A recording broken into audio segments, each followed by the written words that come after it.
Hi guys, it's that time again. Which is better? And I'll be between Terrible Certainty by KREATOR and Darkness Descends by Dark Angel. And before I continue, I will be leaving links in the description down below to check out songs by Slayer. And even links to check out my Instagram and Twitter page. There you get to see what songs I'm listening to as well as what my band merch collection looks like. So looking at Terrible Certainty by KREATOR, they definitely did away with their extreme and boundary-pushing origins going into their third album. This album at this point is showing a tighter and more straightforward thrash metal approach. However, the direction feels natural for a maturing thrash metal band, and there is really no need to rehash Pleasure to Kill. Millie had become more of a socially conscious person, so the change in local content on this album only reflects this. Meanwhile, the joining of the new guitarist and a more refined playing and execution from the existing band members feels suitable with the abandonment of crude lyrical themes anyway. To me, it's similar to what would happen if Sepultura from Brazil once had Andreas join the guitar, going from an album like Morbid Visions to Schizophrenia in this year. The album Endless Pain was a damn cool thrash metal / black metal attack that showed ambition, and Pleasure to Kill is a record that most metalheads love. Because of the consistency of the track list, it's just all killer and no thriller. Classic extreme thrash metal in every sense. The ideas on this album are so coherently executed. The riffs cut through like a lawnmower blade through cheese, and every moment is full of passion and intensity in exemplary thrash form. This album isn't as gloomy or detached as Destruction's album at this time, nor as cruel as outright as punishing as Sodom's, but it is exhilarating in every sense and proves that thrash metal still had plenty of its finest hours to offer going into the later part of the 80s.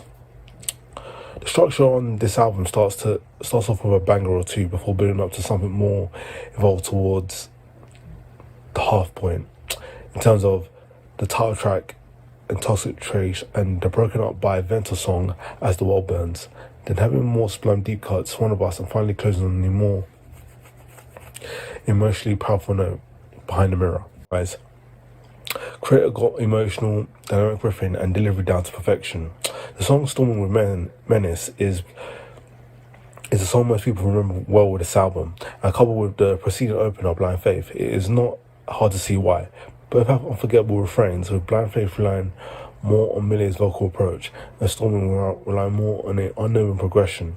Both of the two songs here would have made for a very cool 7-inch, and that would be still a 10 out of 10 thrash metal release for me. The title track has more of a build up to it, see the intense opening riff, but it's also some more immediate with the main hook and familiar chorus. However, my favourite instrumentals on this segment on this album has to be the beginning of Toxic Trace, which makes the song Tornado Souls by Megadeth sound less like a technical thrash marvel and more like a buffoonery with no edge to it, which it really isn't, but Toxic Trace still blows it out of the water comprehensively. It's also the perfect balance of a relentless assault, especially the jaw-dropping chorus and the more sophisticated approach.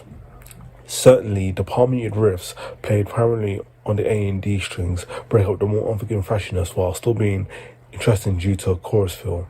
The song No Escape has elements of melodicism to it, but not in an overbearing way. Because if you bring this album up to any veteran thrasher, they'll probably mention this song as a highlight and a prime example of what made thrash classics like this album so charismatic and unforgettable. This, bar none, is the definition of ridiculously enjoyable and well-calculated thrash. When it comes to thrash with sublime musicianship and songwriting ideas, many albums are brought before Terrible Certainty, and Coma of Souls is thought to be KREATOR's peak, but the third album is just the right balance of technicality and unadulterated fury. Everything here serves as a purpose, goes in coherent direction, essential thrash. Switching gears, we're going to look at Darkness Descends. The record begins with the title track, and it is some of the most insane thrash ever conceived in the 80s. The riffs from Eric Mayer and Jim Durkin are much more focused this time, and the songwriting is more advanced. Whatever tone Mayer and Durkin were using, this tone is how thrash guitars should sound. Vocalist Don Dottie sounds considerably more brutal here than he did on We Have Arrived. His vocal delivery is almost crazy in nature, and you can just feel the intensity in his performance here. He spits out the lyrics with such venomous rage, and not enough words can just truly describe it.